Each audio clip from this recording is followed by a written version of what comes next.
Alright, on the bench here we have a white 5861.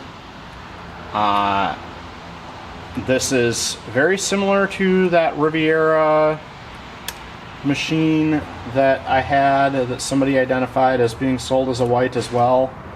However, the cam door and the selectors are a bit different.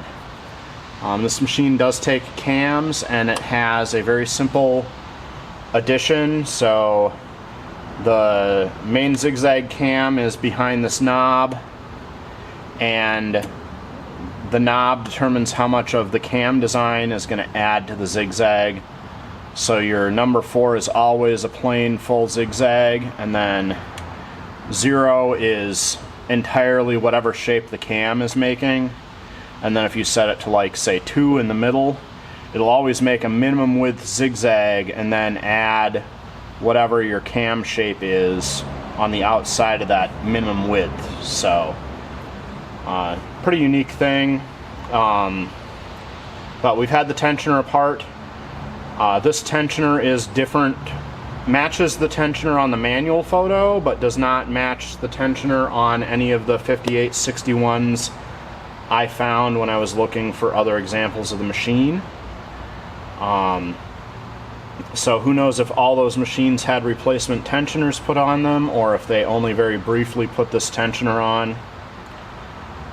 Nice big paddle for your forward and reverse. Dial here to set your stitch maximum length. There's a 0 setting, and the 0 setting is not on this red mark in the center.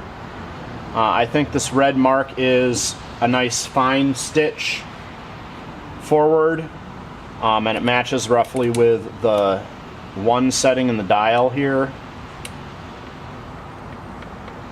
So yeah, that mark is a nice fine stitch, not the center of this travel for 0. Control on the base here for feed dog height, normal embroidery silk, and it's a high shank machine.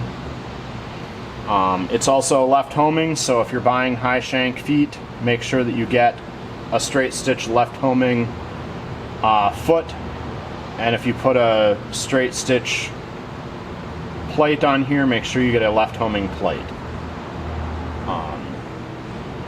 Yeah, there's stops here to set your maximum minimum zigzag. So if you're manually making buttonholes, you can set that to the side width, and then maximum for your ends and back for your side width.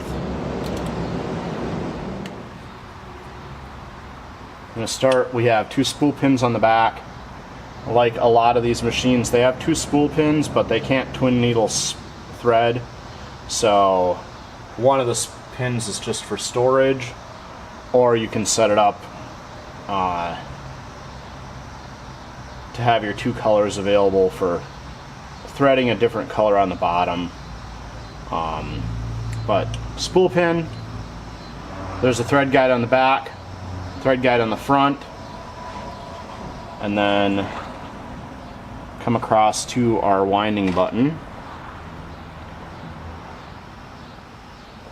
We go under the winding button up to our bobbin winder.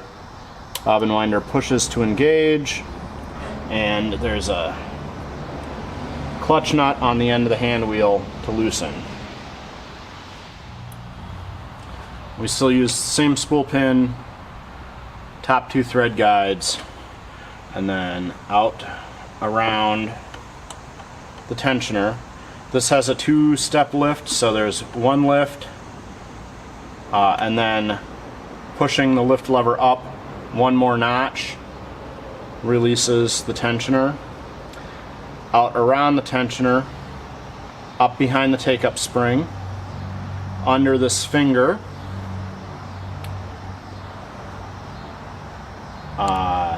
and then we've got our take-up arm,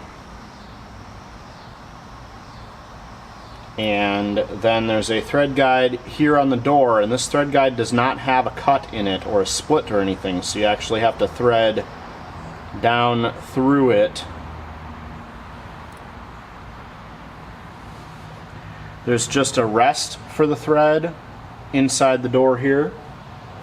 Then there's a thread guide on the needle bar clamp, and the machine threads from the outside in.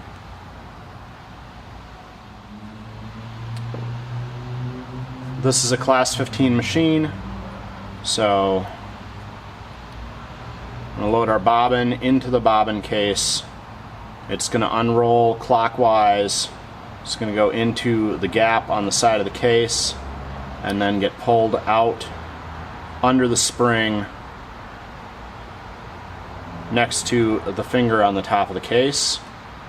And then we're just going to grasp the latch, slip the case in so the finger matches up, and make sure it's securely latched.